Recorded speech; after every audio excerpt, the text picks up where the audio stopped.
baseball, the pitching, guys getting on you a little bit, the push, those exceptional push, the strikeouts, the walks, the ups and downs of baseball, but now you became a college commit, you know. Make parents proud, make friends proud. I don't know how many of you guys have buddies that are committed that are outside of our programs.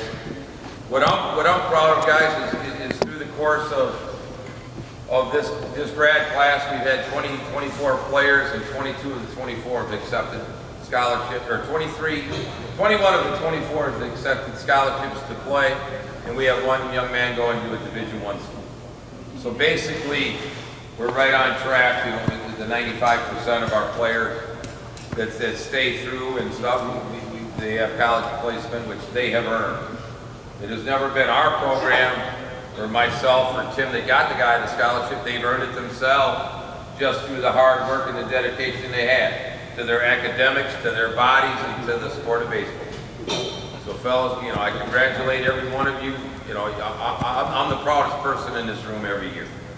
You know, it's the parents that put their children in our hands on the baseball end, and we push them, and then it's your guidance and your acceptance to allowing us to push your son that gets them to this level. So I appreciate, you know, you guys more than anyone will know, but this is the final straw of what happened. You know, so you guys just remember, man, you came from here. When you go to these schools and you go there, you're a hitter there. You don't quit. You push, you drive, you get on that field, whatever you have to do. And at the end of the day, all that matters is you help them win. Because winning to them is what's important. That's what keeps their job. That's how they feed their family. So a win is the most important thing. Win your day, win their day, and go from there. Every year, we have a couple people that come in and talk about their experiences or anything to help enlighten what you guys are going to be up against in the future. So the first person was a new hire. His name is Sean Wagner. He's the new head coach at the University of Wisconsin-Milwaukee. I've known Sean since his freshman year of college. I met him, you know, when I used to go up and do stuff with University of Wisconsin-Milwaukee on their fall practices. An exceptional catcher at the time. Then Sean went on and did his coaching career at Wisconsin Whitewater, and then up at Minnesota State. And now when Whitewater guys were rolling every year, one of the top 10 teams in the country, was a lot had to do with Sean and his recruiting and his teaching of baseball. And then we're lucky that the University of Wisconsin-Milwaukee hired Sean. You know, Scott Tuff was a good friend of mine, but I think Sean will take over the reins there and build Milwaukee back up to where it should be. All right, Sean, you got a minute? Sure.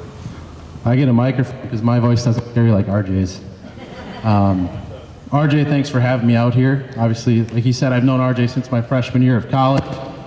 Day one, that trucker walking out on the field in his steel-toe boots, coming to throw some BP and carve us up and talk some smack at us. So, I've always valued my relationship with RJ in many facets, obviously.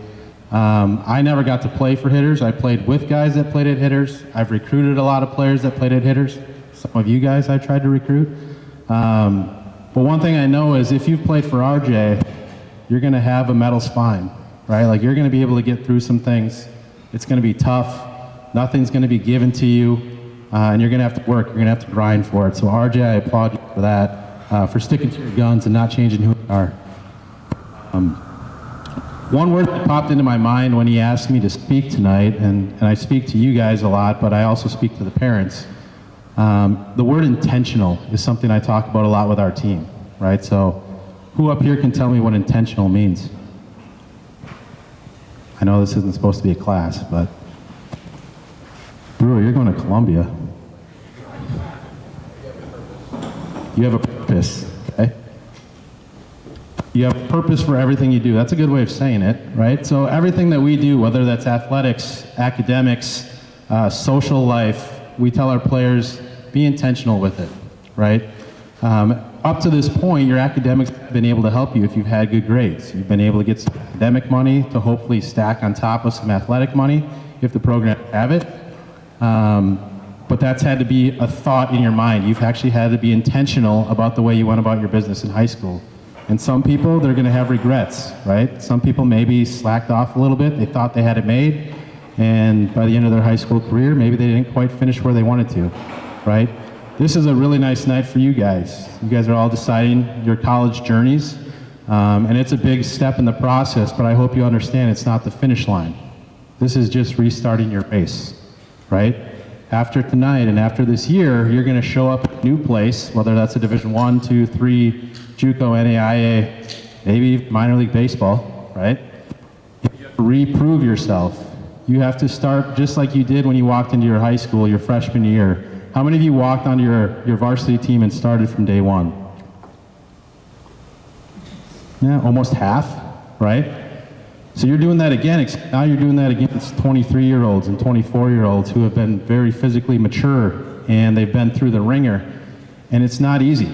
College is not easy. You have to be intentional about the way you go about your business, right? So you have to have discipline. You have to understand what it takes, when it takes it, and you have to make sure that you get it, right? I have guys right now, they're starting to learn here at the end of the semester how important academics are because eligibility is coming up, right? And they got to make sure that they hit their check marks to make sure that they can play in the spring. If I asked every single guy down this table, no matter where you're committed, would you rather be on the baseball field or in the classroom? I'm guessing most of you are going to say on that baseball field, right?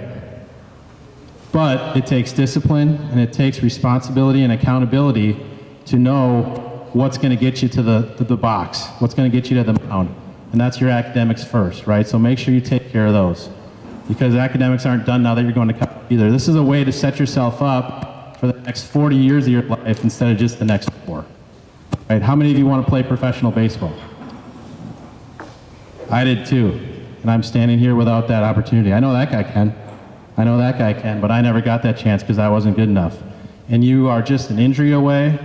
You are something happening off the field away from that opportunity getting taken from you. So make sure you're intentional with your thoughts, with your actions, from today going forward. So that means you got a lot of work to do before you show up on campus, right? It's not like I've made it, my journey's over, I'm gonna show up on campus, I'm part of it, right? The NCAA right now is, man, it's ever changing, right? The transfer portal's a word that never was around when I played or when some of these guys were around. You have NIL money being thrown around. You have bloated rosters due to COVID. A challenge right now in college baseball, right? So when you get there, it's your job to prove to the coaching staff, to prove to your teammates, you deserve to be there and why you deserve to be on the field and in the lineup, right? Because it's not, I made it, I'm here, I was a hitter, I get a chance to be on the roster, right? This is only just the beginning, like I said. The other thing I'll say to you, don't give a coach an excuse or a reason to not play you, to not keep you on the roster, to not keep you at the university, right? Intentional. Academics, athletics, but that also means your social life. Our guys understand that they have to build a family within our team, within our roster, right? We got to be one unit working together for the common goal. But at the same time, you're in college. It's tough. You're getting older. You have access to certain things you haven't had in high school. So be intentional with your thoughts, with your actions, with your plans, right? Make the right choices so that there's no reason for a coach to even ever consider having an issue getting rid of you, okay? The other thing I'll say to you is practice. I was always told practice makes perfect, and that's completely false. I'll say it, I develop practices every day, all the days for our practices. Practice makes permanent. So when I say that, we expect you to do certain things at practice as coaches, but that's the bare minimum level. At college baseball level, every guy that's on our roster wants to play professional baseball. It's what are you guys going to do when the coach's eyes aren't on you, when your buddy wants to go out, and you have the self-discipline and drive to go to the cages and hit for another hour with intent, right? Because just hitting to hit or just playing catch to throw the baseball, that's not what it's about. It's about having a plan, a purpose, like Jackson said, and executing it. So sometimes when you are going through your struggles and it's not going well in the cage, it's okay to back up and walk out. Right? I want to give you that advice. You hear me say it as a Division I coach. It's okay sometimes to drop the bat and walk out of the cage if it's not going well. Because if you're going to get frustrated, if you're going to let baseball grind on you for that day and eat you up, it's not worth it. Right? Go home, clear your mind, come back the next day with a new intent, a new purpose, a new plan, get after it. Right? And then show your teammates and drag them with you. Because if you can be a good teammate, number one, your coach is really going to respect you on that roster. And then once you start pulling guys with you, that team gets stronger. That bond, that link gets tighter. You guys become a better team, and that's when you start bringing in some championships. So ultimately, baseball is a selfish game within a team sport. You have to think of yourself. You do. Right? It's easy to say selfless baseball players. Well, you have to be selfish a little bit. You have to care about you, and you have to care about your career. But ultimately, how can you link 35 or 39 other guys with you to put that selfishness into a selflessness in one whole unit that goes and does something pretty special here? You guys probably won some championships over your time here at Hitters, right? And I'm guessing at some point during that tenure, every single one of you was the link that got that victory. Right? There's also probably been losses where maybe you could hold your hand up and say, that one was on me. Right? You guys all feel that? I felt it. I threw a ball away to end my senior, or not my seniors, but I was a sophomore. The seniors on my team, I threw a ball away at third base to end the season and end the careers of all of our seniors. Right? That can wear on you. That can beat you down. But you have to be strong enough mentally to overcome it. Right? So the last piece of advice I'm going to give you, no matter where you're going, the resources that you have, the staff, not just the baseball staff, but the advisory staff, the academic staff, all those things that you have, like a sports psychologist, a sports nutritionist, athletic trainers, be grateful for them. Take advantage of them, right? If I asked your parents and some of you guys, if I gave you $10 right now and said, here's a free financial banker and investor, use them, you'd probably use them, right? I gave you money and said, here's a free investment, go ahead and take it. Well, that's what you guys have coming at you. You're going to have nutritionists at your beck and call. You're going to have sports psychologists. You're going to have athletic trainers. They're there to help. Just like coaches, we're there to help you, okay? So don't be scared to ask for help. Don't be scared to admit maybe when you're struggling, and use those resources to better yourself as a baseball player, and then to ultimately better your team. Because I'm in my role now thanks to people that helped me get here. He said Coach Duffick, who was the head coach, gave me a chance. I walked on at the University of Wisconsin-Milwaukee. I wasn't a scholarship player. A lot of you guys are getting scholarships. That's awesome. There's a lot of guys that don't get scholarships that want to take your spot, right? So stay hungry.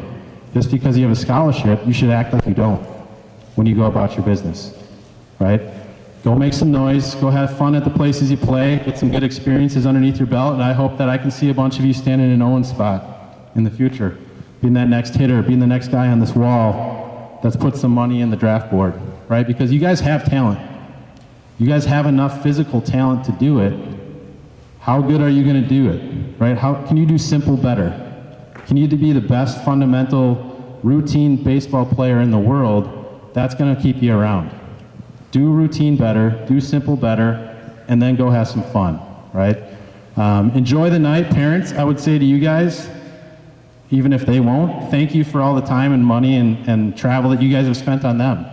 This isn't just their journey, this is your journey as well, right? When we get a commitment at UWM, a lot of times I'll call them, I'll say welcome to the family, but I also remind them, tell your parents, this is about them too.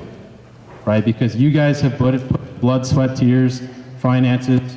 You guys have seen your son up and down, and you've had to be a sports psychologist at times yourself, I'm guessing, right? It's not easy. But at the same time, enjoy their journey, because this is your journey as well. Okay? So don't ever feel like you can't call them.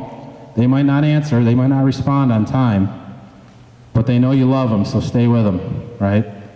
Guys, congrats on all your commitments. I wish you guys all the best in the future. And like I said, hopefully we get to see some of you guys sign professional contracts someday.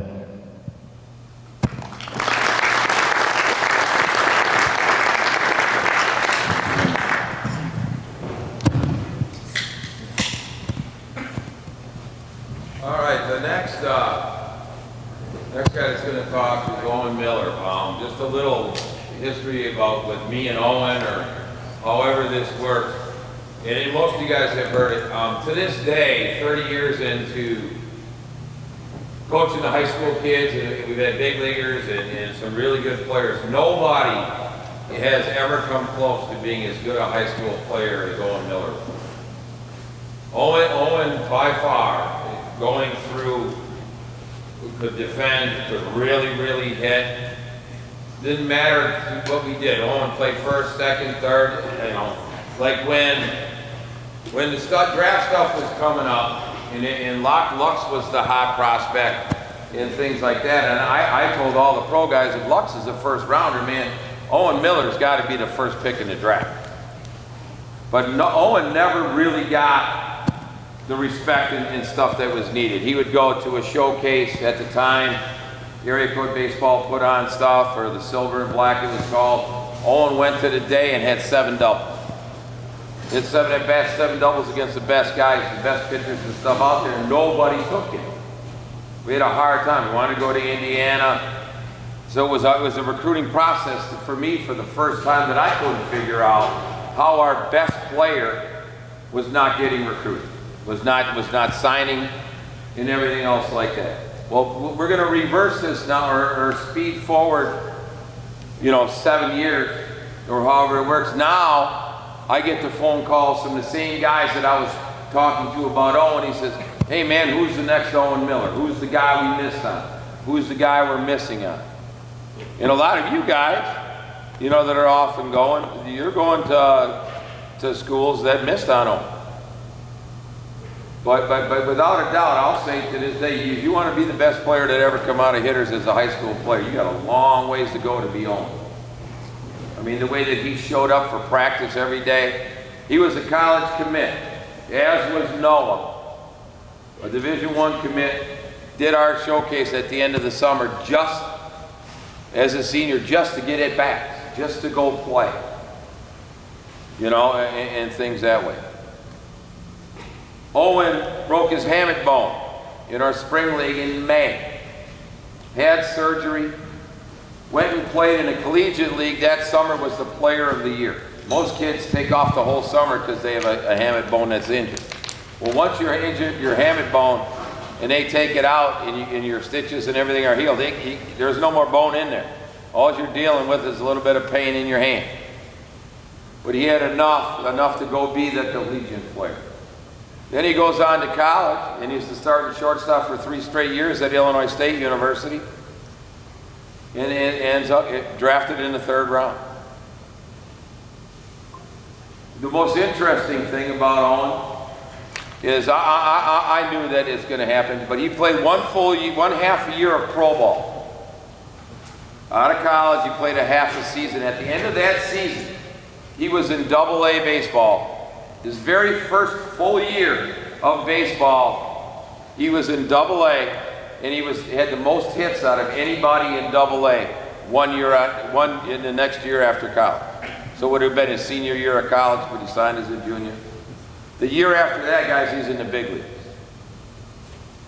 And he can tell you about the story, but he is, to me, the epitome of what Hitters baseball is. The kid gets out and plays. He never complained. All he did was did what he was supposed to do, put in his time, put in his work. And the biggest thing of all is he won. He won his at-bats.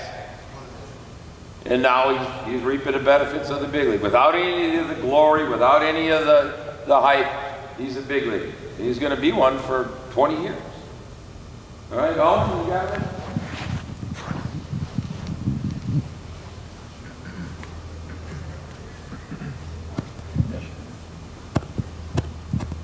RJ, for all those kind words. Well, first I just want to say congratulations, guys. I don't know many of you guys, but anybody that's from Wisconsin and is trying to play the game of baseball at a high level, I'm a fan of you. So, when RJ asked me to talk at this, I was trying to think back. It would have been 9 years ago that I sat in your guys' spot. I was committed to Illinois State University. And I would tell you guys the same thing that I told my brother 5-6 years ago when he was going through his recruiting process. I said, don't go to a school just because of the football team. You know, a lot of guys commit to schools just because of maybe the name or, you know, because it just sounds good. I pride guys when they find a school that they really enjoy, like it's a good fit for them. And when I was getting ready for the draft, a lot of scouts would always say, we really, you know, it's cool when you see a guy find a really good fit for themselves. And I picked Illinois State because I had a really good relationship with the coaches, and they offered me early on, as did my brother. He was committed to Alabama, and you know, I told him, I go, don't go to LSU, don't go to Mississippi State just because they're the biggest name. I go to a place that actually wants you, go to a place that, you know, is a good fit for you. You know, through the years of playing in college, playing in the minors, playing in the big leagues, there's a ton of guys that I played with that, I'm going to be honest with you guys, it doesn't matter where you go to college. You go to a junior college, you go to a Division III. I mean, I played with kids in Whitewater that went to Whitewater. I played with two kids that went to La Crosse that are both big leaguers. So I promise you, it doesn't matter where you guys go, they'll find you. You know, you guys are already ahead of the game, I promise you that.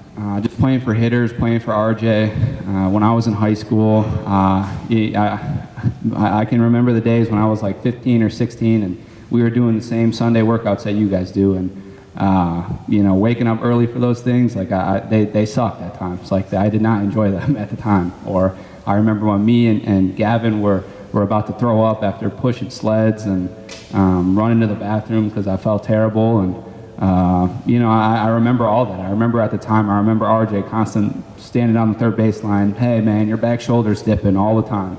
And, you know, I remember RJ just always pushing and pushing and pushing. And some people probably even think he maybe pushes too much. But, you know, I think if you can handle what RJ has put you through high school and you know, just the workouts and the tournaments, the constant travel, just the opportunity that he gives you to play in the spring, in the summer, in the fall. I mean, when I went to college, I noticed right away that I had friends that I could tell they were just happy to get the shorts and the dry fit sweat or the dry fit t-shirt from Illinois State. And I'm like, man, that's crazy that we're on the same team, you know, as I could tell that RJ kind of instilled in a lot of guys that came through hitters, you know, just something bigger than that. Like you have bigger goals. You have this goal of becoming the best baseball player that you can be.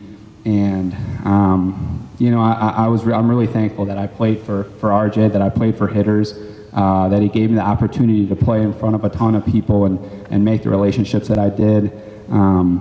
You know, a thing that RJ taught me is he always taught me, you know, kind of to build your own path, create your own path is what I would like to say. And he taught you early that sacrifices are huge too. I remember 2 weeks after I graduated high school, I remember I went down and RJ said I'd broken my hamate bone that spring. And I went down 2 weeks after and my parents took me down and I enrolled in summer school. And I remember that summer, you know, it was like right around July 4th. I remember I'm sitting there in my dorm room writing a speech for a communications class. And I'm seeing all my buddies. My buddies are at Summerfest. They're partying and stuff like that. And here I am, July 4th, writing a speech. And I'm sitting there and I'm like, at the time I was, you know, probably questioning. I was like, you know, what am I doing right now? Like, how is it July 4th and all my buddies are sending it on their last summer, you know, of high school, and I'm here writing a speech. And, you know, I think that from there I really understood, like, I'm on my own path. And I'm on a different path than what guys just go to college, you know, to go to college, to live that college experience. And I think I understood that pretty quickly. And, you know, I also understood, it just kind of, I think it set you apart then from other guys. And another big thing that was big for me when I went to college is to always remember why I'm playing the game in the first place. You know, obviously you're playing the game for yourself. You're trying to become the best baseball player that you can be. But one thing I noticed that always was able to help me kind of make the right decision is if you think about, you know, your baseball career so far, a lot of it is all due to your parents. A lot of it is just the opportunities they gave you to even play select baseball. So I noticed that, you know, I went in as a freshman and I got good grades, and I tried hard in school even just to make my parents proud and to basically, well, you know, I know that it wasn't cheap. It wasn't cheap to do all those things that when I was little, and, you know, we'd go to tournaments and stuff, and my dad would take me places. It took a lot of hours, and I just knew that I knew that I was wanting to make them proud, and I also wanted to make guys like RJ proud. I knew that he always believed in me, and you knew that you had people believing in you. But yeah, if I would have to give one other thing of advice, I would say, please play summer ball. I know at the time, when coaches are asking you to play in the summer, and you guys played a long time a spring and stuff like that, and you guys want to go, I want to, you know, hang out with my buddies in the summer, or I want to do an internship or something, play summer ball. I promise you that it's beneficial for you, and I promise you that you will not play baseball forever. So when that time comes where you guys have to play in the Northwoods League, or you guys got to play in, you know, some type of summer college league, get those at-bats, get those innings, just make those relationships. I promise you that that'll go a long way, and that'll make you a better baseball player. Lastly, I just want to say, I truthfully, I do want to thank RJ. All the guys that I played with in the minors, and even when I played in the big leagues now, I still see guys that I played against when I played at hitters. You know, it was unbelievable playing against Gavin and playing against guys like Jared Kelnick when I'm playing in the big leagues, or I played against guys that I played against in college. Like, I promise you, you guys, like, you guys will cross paths with each other in the future, whether it's when you're playing in the same conference, or you're playing in a midweek game, or you're playing in some. I promise you that you will play against some of your buddies like that, and it's like lifelong friendships. Like, I played against a ton of guys that were in the Big Ten and the Missouri Valley and the MAC, and, you know, it was just always fun catching up with those guys, and I was rooted for those guys too.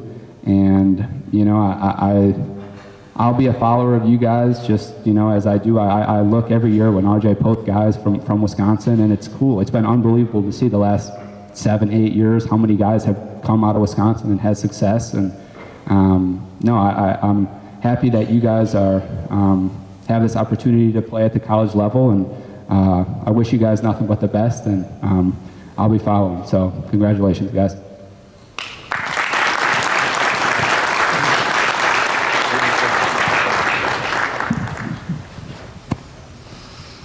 Hey, for just 1 second, there's a young man sitting right there. He's going to be the next Miller that's a big leaguer. How about Tom Miller? He's just sitting down there. He's got 2 sons.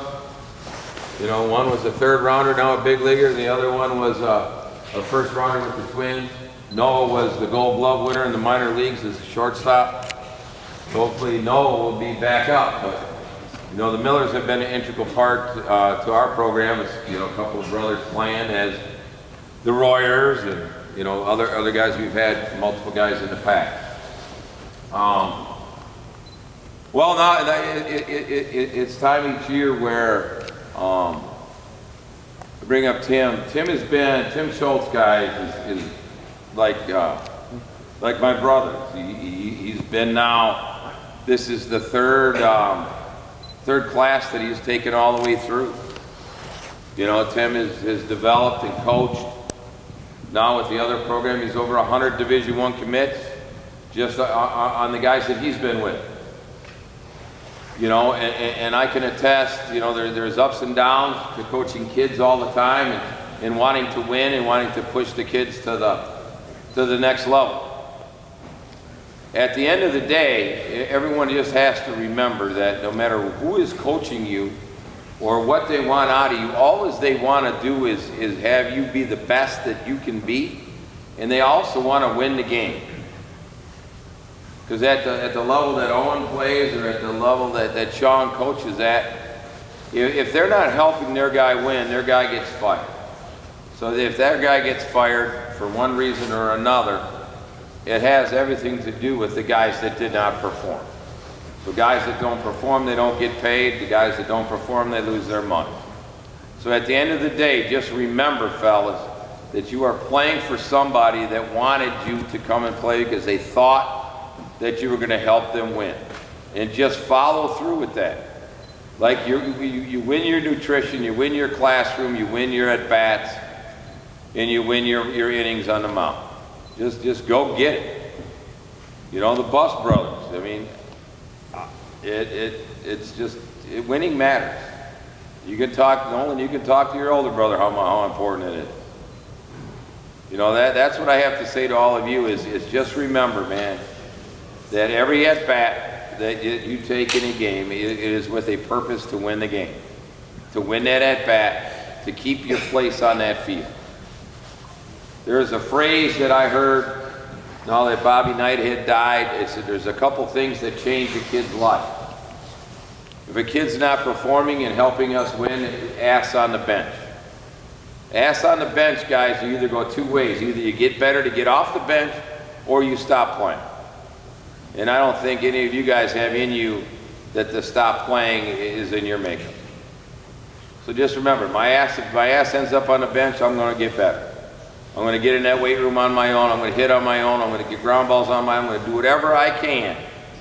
So at the end of this season, if a guy gets hurt, if a guy struggles, and when I take that spot, I'm not coming back off that field. All right? Hey, Tim, come on up. For Chase, I mean, he works hard. Agree? I think he made the right choice to get him where he's got to go. He made the right choice. Going to be good. All right? Next guy. I don't like to talk a lot, so it's going to be quick. Brayson, another guy. He going to Madison College. All right? Brayson, nobody knew who Brayson was. Probably a lot of people still don't know who Brayson was. This guy can pitch. You want a strike thrower? This guy right here. All three pitches. He'll take a 3-0 changeup and he'll throw it. It don't matter. It's going to be a strike. Total command, unbelievable what this guy's going to do. His sky, same thing. He's going to get there. You know, he's 88, 89 now. It's going to be fun to watch where he goes. On top of that, one of the hardest working kids I've ever seen, where he's up in the morning at 6 in the morning, wherever, going to the weight room with Coach Espo and living there. But again, it is going to be so fun to watch where these guys go, but the sky's the limit for this guy. Probably the most talented guy throwing strikes besides Prelip I've ever coached. All right? Thank you. Next up, Bobby Barrera. Bobby, same thing. Bobby's left-handed pitcher going to University of Illinois, Chicago. All right? Bobby's like Illinois, Chicago's all over. He's like, what do I do? What do I do? You know, what do I do? I said, you're going to a program, not only do we have a good relationship with, we got a program that's developing guys, a great pitching place. You're going to go in there and you're going to compete right away. He's, you know, again, upper 80s left-handed pitcher. He's going to have success there. They develop guys, right? But you're going to have to compete for innings because they bring in pitchers. But again, Bobby, another hard worker, new guy, you know, these first three guys haven't been here very long, but busted their butt and we got them to where they're going to go. It's good, right? Bobby, good luck, congratulations. Ethan, there's Ethan, right? Big Ethan, we call him Tank. All right, the story behind Tank is we go to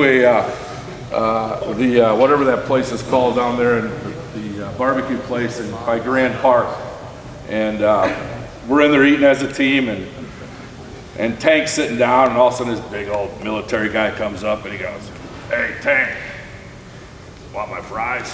You know? And he wasn't Tank before that, but that was his new nickname besides Big Country and everything else we call him. But Ethan's a guy, he came in here a year and a half ago, whenever he started here, and he couldn't hit the broadside of the barn.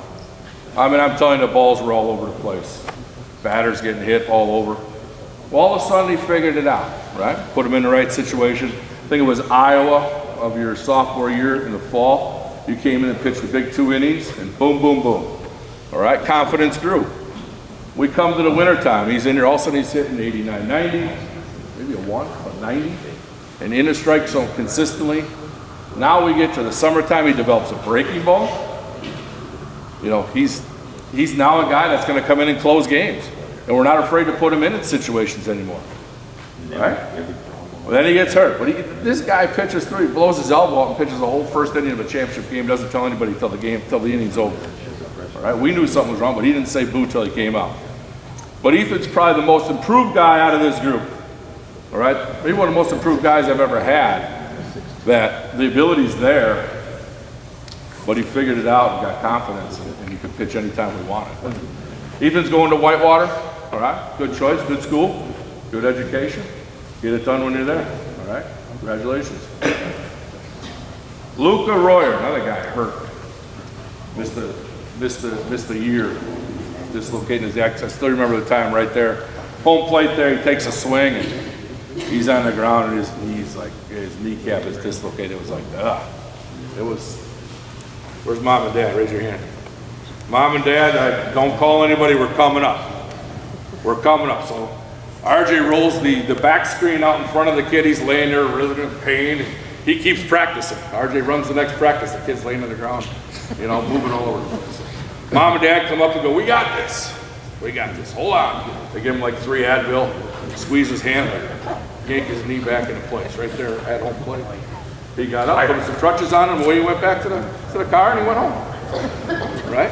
How simple is that? Big deal.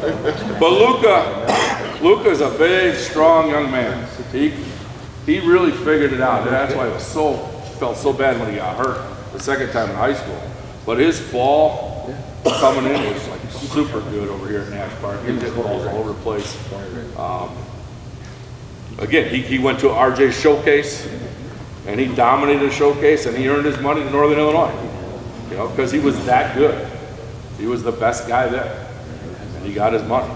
But another guy that I think is just really going to hit, and I think there's going to be some interesting power numbers when he's done, I think. Luca Royer, Northern Illinois. Peyton Gibbon, another UIC guy, all right. Peyton's an interesting cat because for a while there I'm telling guys he's going to be a two-way guy. He's going to be a two-way guy. I think he can do both. Because when he hit the ball, sometimes it was really hard. But he's going to go both. But in the end, he's like, I just want to pitch. I just want to pitch. But this guy is a dog when he's on the mound, right? You want this guy. He competes. That's what got him his money. He pitched through a game that wasn't his best. Brad Park, wasn't your best game. All right, UIC was there watching him along with others, and he fought through the game. Right?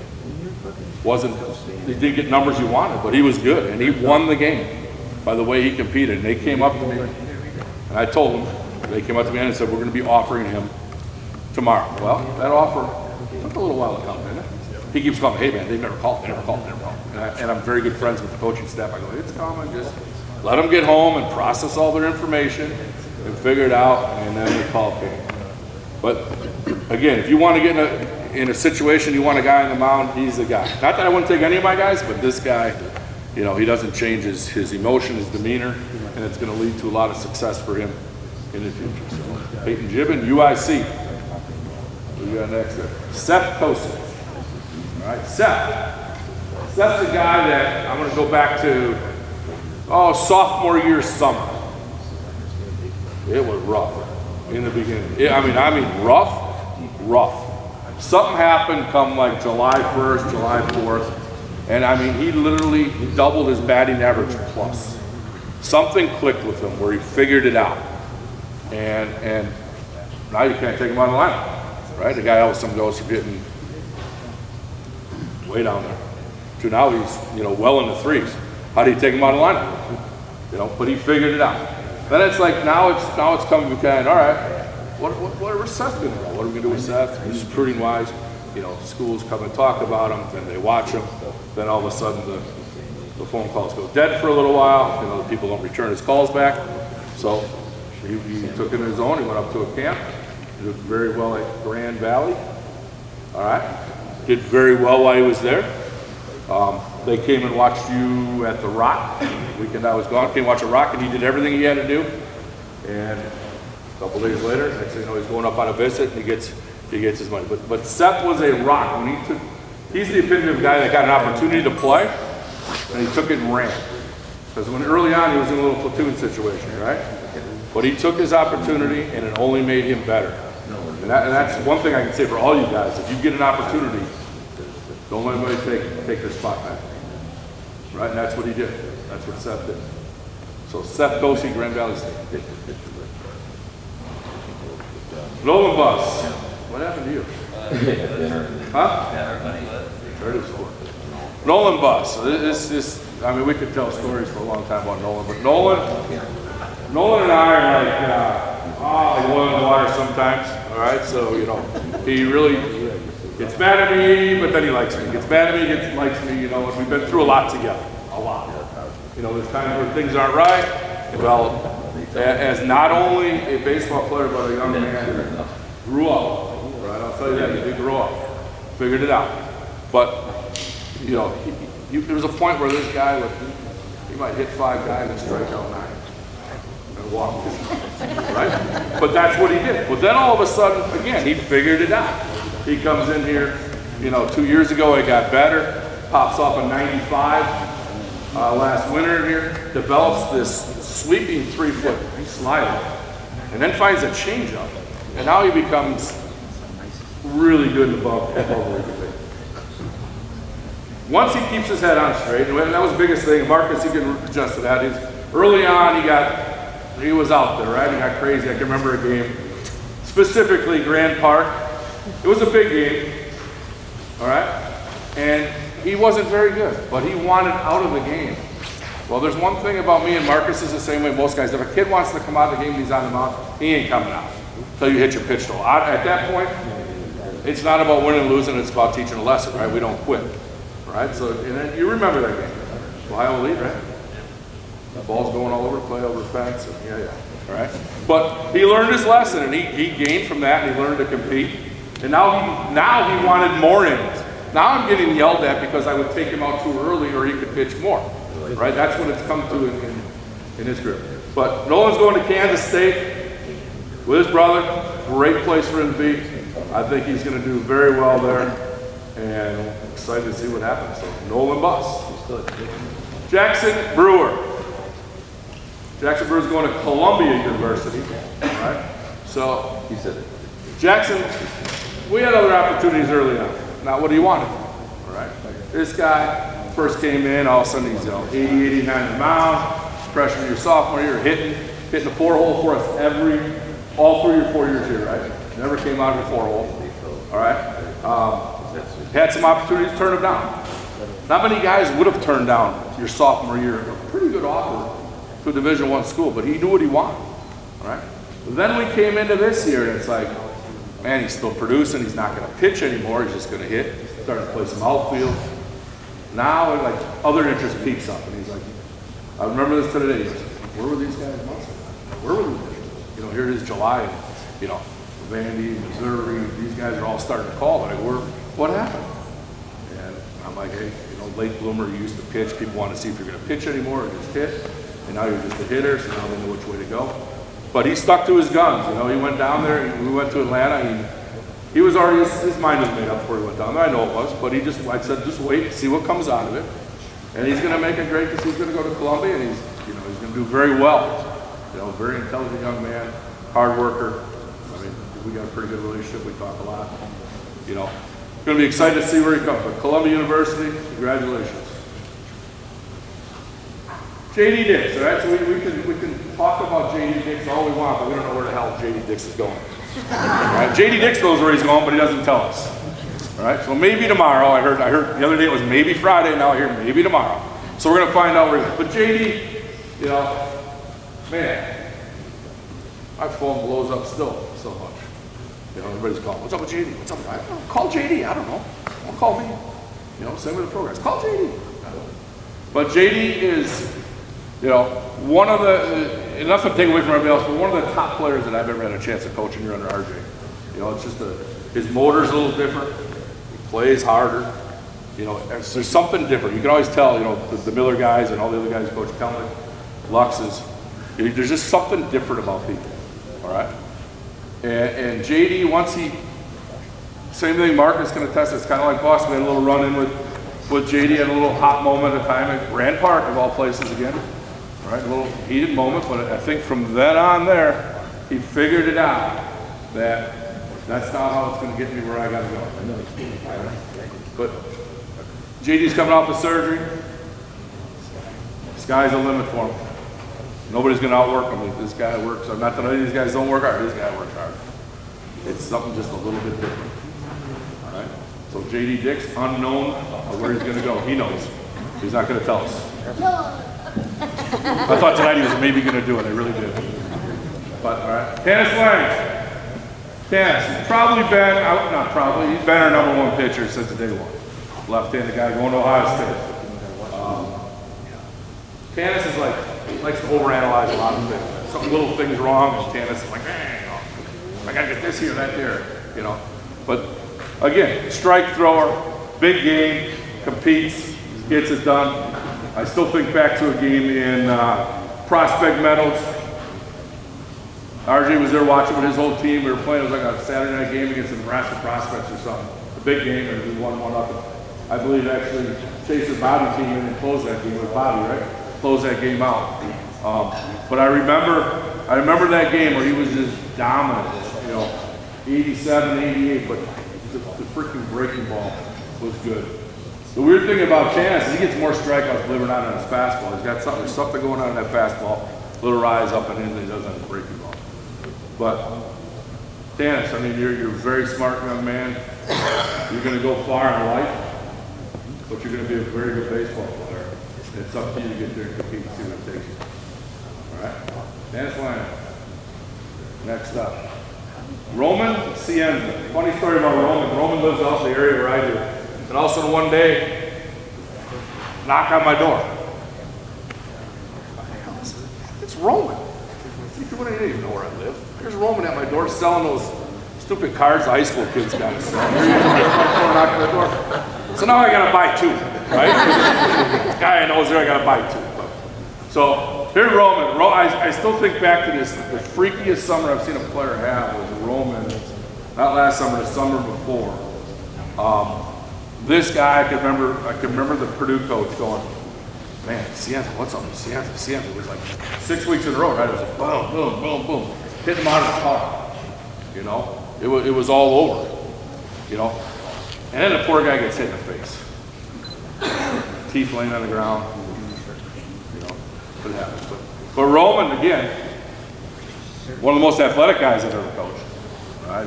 It's a freaky athletic skill, but fast, hits, plays great outfield. Sky's the limit for you too. How far do you want to take it? How hard do you want to work? You know, same with everybody. How far do you want it to take you? It's up to you. You know what I mean? You have an athletic body it's different. So go get it done. All right. Roman Cienza, Butler University. Nathan Hannah, UW Parkside. All right. Nathan's the best defensive catcher I've ever had play for me. The way he receives the ball, blocks the ball, back picks guys. A lot of guys talk about throwing runners out, stealing. Nathan, by the end, was averaging 1 to 2 back picks on runners a game. That's pretty good. That's really good. You know. Nathan too. Nathan gets hurt. Like everybody on our team, it seems like for a while we always had 2 or 3 guys hurt. Nathan got hurt, but came back and got better and stronger. Last year, you know. Nathan always struggled a little bit at the bat. He was the best defensive guy. But all of a sudden, Nathan comes up. He had a stretch there. How many RBIs did he have in that little, 5-game stretch? Wasn't it like 18, 19, 20? It was huge, you know. Nathan would come up, bases loaded, boom, done. 2 guys on, boom, get it done. All right? Well, Nathan, I say to you, as big and strong as you can get, and who knows where you're going to end up, because you are the best defensive catcher I've ever coached. All right? Go get it done. UW Parkside, Nathan Hannah. R.J. Holmes, Valparaiso University. So R.J.'s a guy that was like, I had every coach we play against going, where's this guy going? Where's this guy going? I go, ain't going anywhere. Ain't going anywhere. You gotta be kidding. You know, he lead off spot, boom. You know, he hit the ball hard, double, triple, whatever. But nobody could believe he was going nowhere. Then he got a little interest here, a little interest there. And he went to Valparaiso. Great academic school. I think he's in a great spot. He's going to get a chance to step in there and I think contribute there immediately. But I got a story about RJ. We were playing in Alabama last year. We're playing again. This has nothing to do with it. It's a good story. I know you're worried.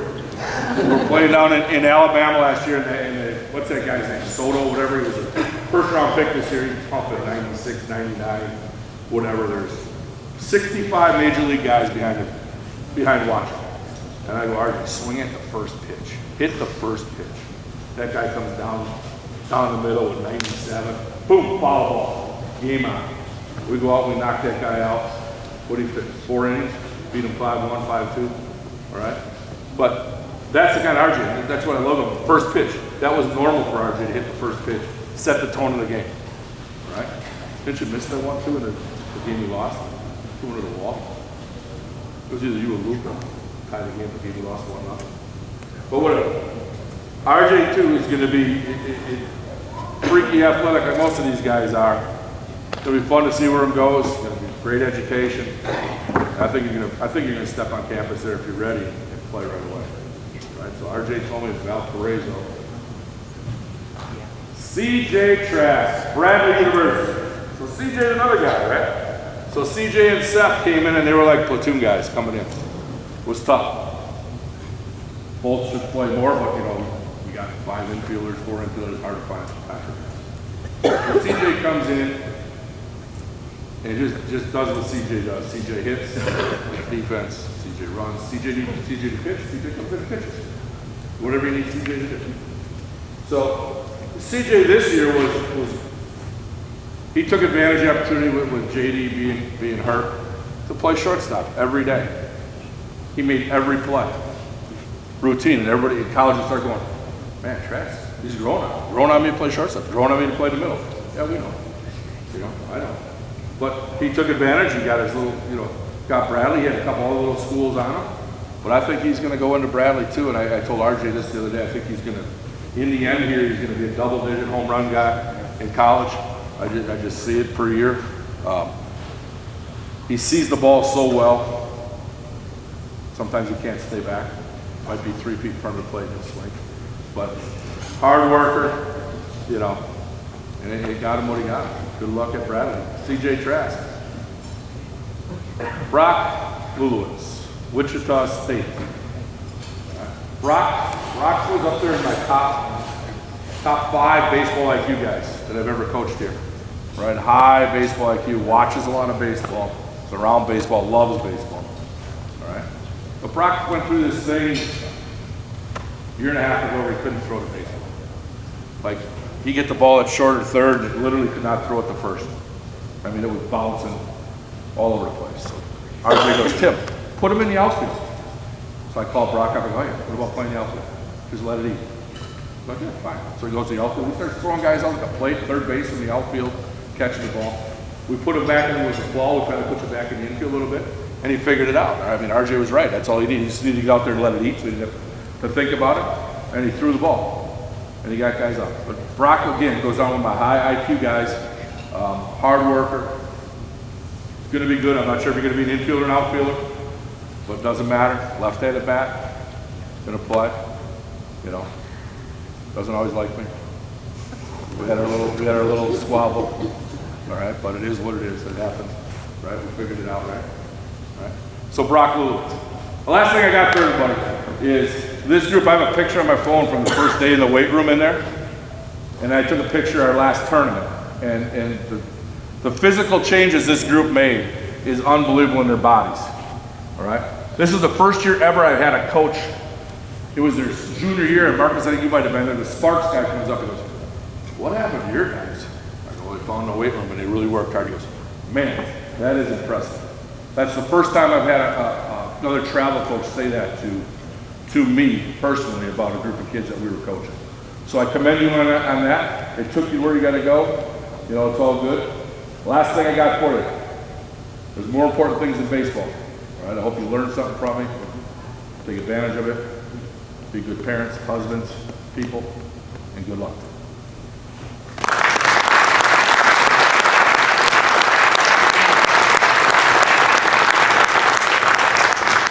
All right, couple of things, guys. Most of you guys have been here for years since you were little kids and everything else, but it's not always just the coaches and myself and the guys that coach that care about it. Betty and Jen are an integral part of what happens here. You know, from them sitting at the desk and their interest. How did the 26s do? How did the 24s do? And everything else like that. And they're just excited about the commitments is the coaches and the parents and everything else. And you get a chance, just make sure you tell them thanks for their time. You know, it's nights like tonight that they set up, you know, to make it a special night for you guys. Because without Betty and Jen, it'd be really tough for us to do what we do. All right, so what we're going to do is we're going to carry on. You guys will be the first group to eat. Then we'll go to back tables and then work our way through that way. There's plenty of food for everybody. All we ask is what you take, eat it. In case we run out at the end, there might be one person that doesn't get in. No, I'm just kidding. And that's the man. Because you're the last guy. All right, well, we thank you all for coming, and I really, really appreciate you guys being part of it. I'm proud of every one of you. Let's enjoy the night. Thank you.